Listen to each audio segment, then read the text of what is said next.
రాష్ట్ర రైతులకు ప్రభుత్వం శుభవార్త చెప్పింది. సన్నవడ్లు పండించే రైతులకు బోనస్ నిధులు విడుదల చేస్తూ తెలంగాణ ప్రభుత్వం కీలక నిర్ణయం తీసుకుంది. వానాకాలంలో సన్నవడ్లు విక్రయించిన రైతులకు క్వింటాల్కు 500 రూపాయల చొప్పున బోనస్ చెల్లించేందుకు మొత్తం 514 కోట్ల 36 లక్షల రూపాయలను విడుదల చేసింది.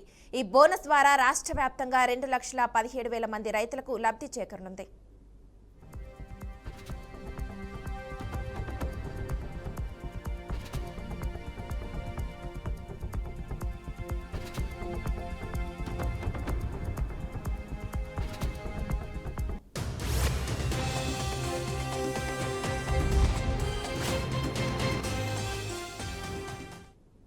కేంద్ర ప్రభుత్వం నిర్ణయించిన మద్దతు ధరకు అదనంగా ఈ బోనస్ అందించనుండగా ప్రభుత్వం నిర్దేశించిన 33 రకాల సన్నబియ్యం రకాలు పండించిన రైతులకు మాత్రమే ఈ పథకం వర్తిస్తుంది.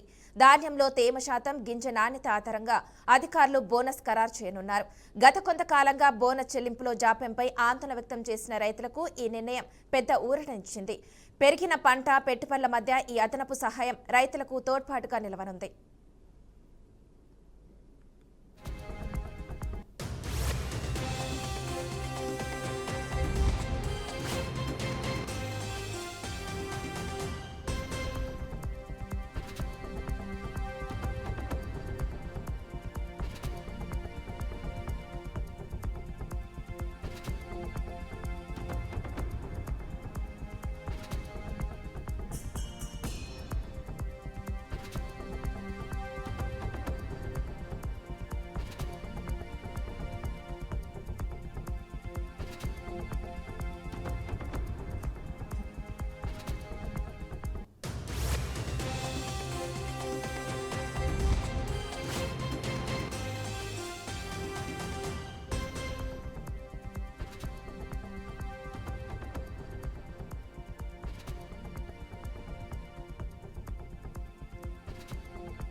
తెలంగాణ రాష్ట్ర రైతులకు ప్రభుత్వం శుభవార్త చెప్పింది. సన్నవడ్లు పండించే రైతులకు బోనస్ నిధులు విడుదల చేస్తూ తెలంగాణ ప్రభుత్వం కీలక నిర్ణయం తీసుకుంది.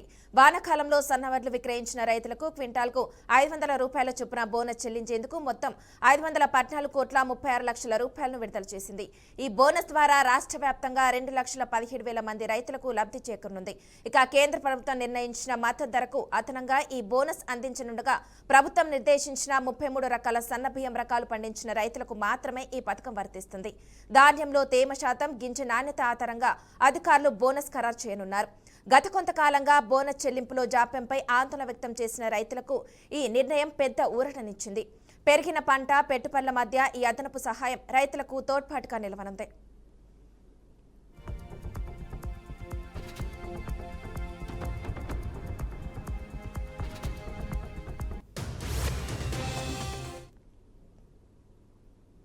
భారతదేశ ప్రధాని నరేంద్ర మోదీ దూకుడుగా ముందుకు వెళ్తున్నారు.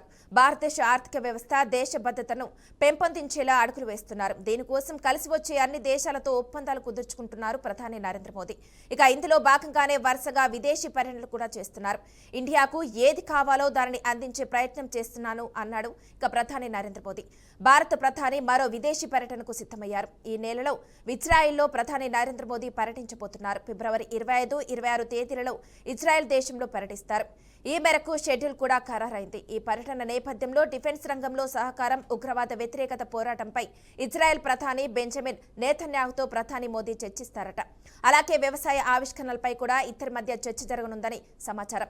ఇక ఈ 2 రోజుల పర్యటన నేపథ్యంలో ఇజ్రాయెల్ పార్లమెంట్ నెస్సెట్ను ఉద్దేశించి ప్రధాని నరేంద్ర మోదీ ప్రసంగం కూడా ఇవ్వనున్నారు. కాగా 2017 తర్వాత మళ్లీ ఇజ్రాయెల్ పర్యటనకు వెళ్తున్నారు మోదీ. దీంతో ఈ పర్యటనపై ఆసక్తి నెలకొంది. తెలంగాణ ముఖ్యమంత్రి రేవంత్ రెడ్డి ముంబై బయలుదేరనున్నారు. అక్కడి నుంచి రేపు ఢిల్లీకి వెళ్లనున్నట్లు అధికారిక సమాచారం. ఇక హస్తినాలో జరిగే ఇండియా ఏఐ ఇంపాక్ట్ సమ్మిట్ లో తెలంగాణ సీఎం పాల్గొనున్నారు. ఇండియా ఏఐ ఇంపాక్ట్ సమ్మిట్ 2026 అత్యంత వైభవంగా ప్రారంభమైంది.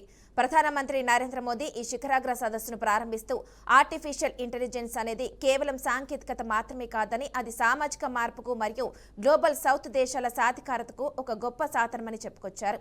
ఇప్పుడు ఈ సమ్మిట్ లో రేవంత్ రెడ్డి పాల్గొని అభివృద్ధి మంతనాలు జరపనున్నారు.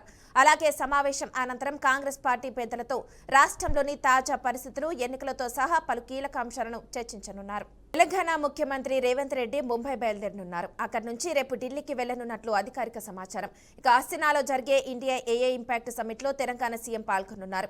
ఇండియా ఏఐ ఇంపాక్ట్ సమ్మిట్ 2026 అత్యంత వైభవంగా ప్రారంభమైంది. ప్రధాని నరేంద్ర మోదీ ఈ శిఖరాగ్ర సదస్సును ప్రారంభిస్తూ ఆర్టిఫిషియల్ ఇంటెలిజెన్స్ అనేది కేవలం సాంకేతికత మాత్రమే కాదని అది సామాజిక మార్పుకు మరియు గ్లోబల్ సౌత్ దేశాల సాధికారతకు ఒక గొప్ప సాధనమని చెప్పుకొచ్చారు. ఇప్పుడు ఈ సమ్మిట్ లో రేవంత్ రెడ్డి పాల్గొని అభివృద్ధి మంత్రాలు జరుపునున్నారు. అలాగే సమావేశం అనంతరం కాంగ్రెస్ పార్టీ పెద్దలతో రాష్ట్రంలోని తాజా పరిస్థితులు, ఎన్నికలతో సహా పలు కీలక అంశాలను చర్చించనున్నారు. జగిత్యాల జిల్లా మెట్పల్లిలో బీజేపీ జిల్లా అధ్యక్షుడు రాచకొండ యాదగిరిబాబు ఇంటిపై బీజేపీ పార్టీ కౌన్సిలర్లు దాడి చేశారు. మున్సిపల్ ఎన్నికల్లో అత్యధిక కౌన్సిలర్లను గెలిచినా చైర్మన్ పదవి దక్కించుకోకపోవడంతో కార్యకర్తలు ఆగ్రహానికి లోనయ్యారు. విప్ జారీ విషయంలో యాదగిరిబాబు నిర్లక్ష్యం వహించారంటూ ఆగ్రహం వ్యక్తం చేస్తూ ఇంట్లో ఫర్నిచర్ ధ్వంసం చేశారు. యాదగిరిబాబు ఫిర్యాదుతో పోలీసులు అక్కడికి చేరుకుని ఘటనా స్థలాన్ని పరిశీలించారు.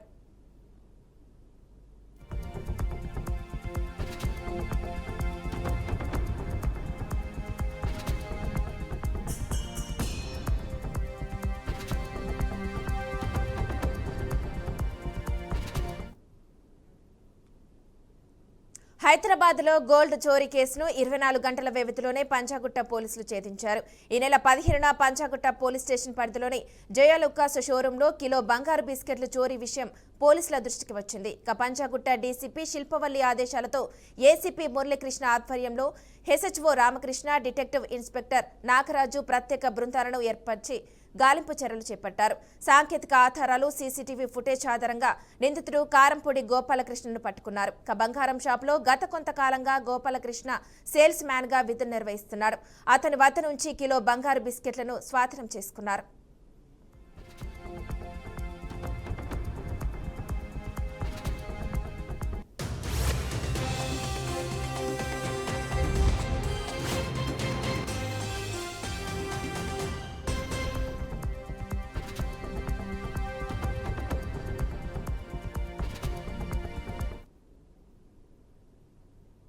ఎన్టీఆర్ జిల్లా చందర్లపాడు మండలం మునగలపల్లి గ్రామంలో నకిలీ సర్టిఫికెట్ల బాగోతం తీవ్ర కలకలం క్రియేట్ చేస్తుంది. గతంలో వీఆర్ఓగా పనిచేసి అవినీతి ఆరోపణల కారణంగా కోటేశ్వరరావు విధుల నుండి దూరంగా ఉన్నారు.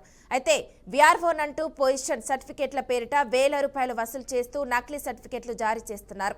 తాజాగా గోపి అనే గ్రామస్థి ప్రైవేట్ బ్యాంకులో లోన్ కోసం దరఖాస్తు చేసుకోగా బ్యాంకు అధికారుల తనిఖీకి ఫేక్ సర్టిఫికేట్ ఉన్నట్లు తెలిసింది. దీంతో నకిలీ వీఆర్ఓపై కఠిన చర్యలు తీసుకోవాలని బాధితుడు కోరాడు. ఇల్లు స్థలం సొంతంగా ఈ మధ్యకాలమే నిర్మించుకున్నామండి. అయితే ఆ ఇంటికి స్థలానికి సంబంధించి ఒక పొజిషన్ సర్టిఫికేట్ కావాలని అందరూ అంటుంటే మేము గ్రామ సచివాలయానికి వెళ్ళామండి. వెళ్తే అక్కడ గ్రామ సచివాలయంలో కానీ ఎంఆర్ఓ ఆఫీసులో కానీ పేరు వచ్చేసి మునగాలపల్లి వీఆర్ఓ వచ్చేసి కటారపు కోటేశ్వరరావు అని ఉందండి. అయితే అక్కడ ఉన్నటువంటి ఆ నెంబర్కి మేము కాల్ చేసామండి. కాల్ చేస్తే ఆయన నేనేనండి మీ వీఆర్ఓ, పొజిషన్ సర్టిఫికేట్ కావాలంటే మీరు ఏటూరు గ్రామం రండి, ఏటూరు గ్రామం వస్తే మీకు పొజిషన్ సర్టిఫికేట్ ఇస్తాను నేను అని చెప్తే అక్కడికి వెళ్ళామండి. అక్కడికి వెళ్ళిన తర్వాత ఆయనకి కొంత మొత్తంలో నగదు కూడా జమ చేసామండి. జమ చేసి ఆయన దగ్గర పొజిషన్ సర్టిఫికేట్ స్టాంపు సైన్ చేయించుకొని వచ్చామండి. డబ్బులు 5,000 రూపాయలు ఇచ్చామండి. ఆయనకి 5,000 ఇస్తేనే నేను సంతకం పెడతాను, లేకపోతే పెట్టను అని చెప్పేసి అన్నారండి. సరే అని చెప్పేసి కొంచెం చూసి తీసుకోండి సార్, మేము కొంచెం పేదవాళ్ళం, చూసి తీసుకోమంటే లేదండి ఆ ఇంటికి వచ్చి కొలతలు అవన్నీ వేయాలంటే చాలా ఖర్చు అవుతుంది, దాదాపు సుమారుగా 10,000 రూపాయలు ఖర్చు అవుతుంది, ఇవన్నీ కాకుండా మీకు తక్కువలో చేసి పెడుతున్నాను నేను అంటే ఇంకా 5,000 రూపాయలు ఇచ్చి మేము సంతకం చేయించుకొని వచ్చామండి. ఇంకా అది అయిపోయిన తర్వాత మేము కొద్ది రోజులకి ఒక బ్యాంకులో కొంచెం పర్సనల్ లోన్ నిమిత్తం వెళ్ళామండి. ఒక బ్యాంకుకి వెళ్తే వాళ్ళు మా ఇంటికి వెరిఫికేషన్కి వచ్చారండి. బ్యాంకు వాళ్ళు అంటే మీకు ఏమేమి ఉన్నాయి, మీకు ఆస్తులు ఏమున్నాయి, పొలాలు ఏమున్నాయి అని చెప్పేసి వెరిఫికేషన్కి వచ్చారు.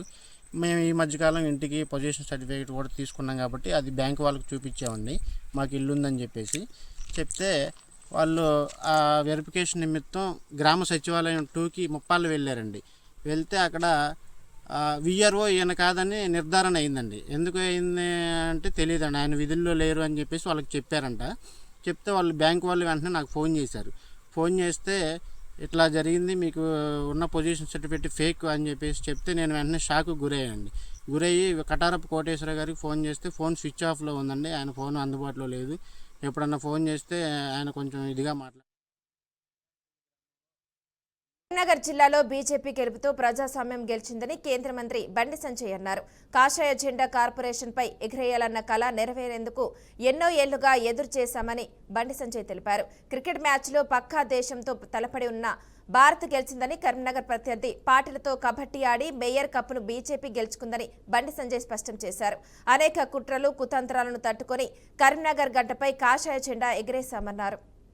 ఆకాంక్షను కరీంనగర్ గడ్డ మీద ప్రజల ఆశీస్సులతో కాషాయ జెండాను ఈ కార్పొరేషన్ మీద ఎగిరేయాలనే కళ ఈరోజు నెరవేరింది. దీనికోసము అనేక సంవత్సరాలుగా కరీంనగర్ ప్రజలు ఎదురుస్తున్నారు, భారతీయ జనతా పార్టీ ఎదురుస్తున్నది. ఆ ప్రజల సహకారంతో ఆ ప్రజల యొక్క ఆకాంక్షను నెరవేర్చిన ఈరోజు చాలా సంతోషకరమైన రోజు. ఇంతకుముందు మీరు చెప్పినట్టు నిన్న పక్క దేశంతో క్రికెట్ మ్యాచ్లో భారత్ గెలిచింది. ఈరోజు పక్క పార్టీలతో యుద్ధంలో కరీంనగర్లో ఆడిన కబడ్డీ ఆటలో మేయర్ కప్ను భారతీయ జనతా పార్టీ గెలిచింది. దీని వెనుక అనేక కుట్రలు, ప్రజలకు బయటికి కనిపించని కుట్రలు కుతంత్రాలు, అవి బయట చెప్పరానివని. కానీ ఎన్ని చేసినా కూడా ధర్మం వైపే, ప్రజాస్వామ్యమే ఎప్పుడు గెలుస్తుందని. బడ్జెట్లో గతంలో మాదిరే కూటమి ప్రభుత్వం మోసాలకు తెరతీసిందని వైఎస్ఆర్ జిల్లా అధ్యక్షులు రవీంద్రనాథ్ రెడ్డి అన్నారు. కడప నగరంలోని వైసీపీ కార్యాలయంలో ఏర్పాటు చేసిన సమావేశంలో రాష్ట్ర బడ్జెట్ అంశంపై మాట్లాడారు. బడ్జెట్లో 3 ఏళ్లలో నిరుద్యోగ ఆడపిడ్డ నిధి ఊసేలేదని, అరకొర కేటాయింపులే చేశారని మండిపడ్డారు. రాష్ట్రంలో సంపద క్రియేట్ చేస్తానని చెప్పి చంద్రబాబు ఆర్థిక విధ్వంసం చేస్తున్నారని తెలిపారు. అంటే 2 ఏళ్ళు కూడా ఇంకా పూర్తి కాలేదు. ఈ 2 ఏళ్లలో అప్పులైతే 3,27,000 కోట్ల రూపాయలు అప్పు చేసింది ఈ ప్రభుత్వం. గత ప్రభుత్వంలో కూడా చేయడం జరిగింది 3,18,000 కోట్ల రూపాయలు. కానీ ఏదైతే సంక్షేమ కార్యక్రమాలు మేనిఫెస్టోలో చెప్పడం జరిగిందో అన్నీ అమలు చేసిన ఘనత జగన్మోహన్ రెడ్డి గారు. సంక్షేమ కార్యక్రమాలకు ఒక్కదాని కోసమే అప్పులు చేయలే. ఈ రాష్ట్రం అభివృద్ధికి అన్ని రకాలుగా అభివృద్ధి కోసం ఖర్చు పెట్టిన పరిస్థితి మన కళ్ళ ముందే కనపడతాయి. అన్నీ కూడా సీ పోర్ట్లు కనపడతాయి, అలాగే నాడు నేడులో స్కూళ్ళు కనపడతాయి, హాస్పిటల్స్ కనపడతాయి, గ్రామంలో సచివాలయం కనపడుతుంది, రైతు భరోసా కేంద్రాలు కనపడతాయి, ఆ పక్కనే వెల్నెస్ సెంటర్లు కనపడతాయి, మెడికల్ కాలేజీలు 17 మెడికల్ కాలేజీల్లో 7 పూర్తి చేయడం జరిగింది. ఉద్దానం హాస్పిటల్ కూడా కంప్లీట్ కావడం జరిగింది. ఉద్దానంలో నిజంగా అందరూ కూడా కిడ్నీలు బాధతో బాధపడుతూ ఉంటే ప్రజలందరూ గత కొన్ని దశాబ్దాల కాలం నుంచి పాలకులందరూ కూడా ఎవరు పట్టించుకున్న పరిస్థితి లేదు. జగన్మోహన్ రెడ్డి గారు వార్ ఫుడ్ బేసిస్లో అవన్నీ కూడా పూర్తి చేసిన ఘనత జగన్మోహన్ రెడ్డి గారిది. ఇవి ఇప్పటివరకున్న bulletin updates. Keep watching BRK news Telugu సత్తా.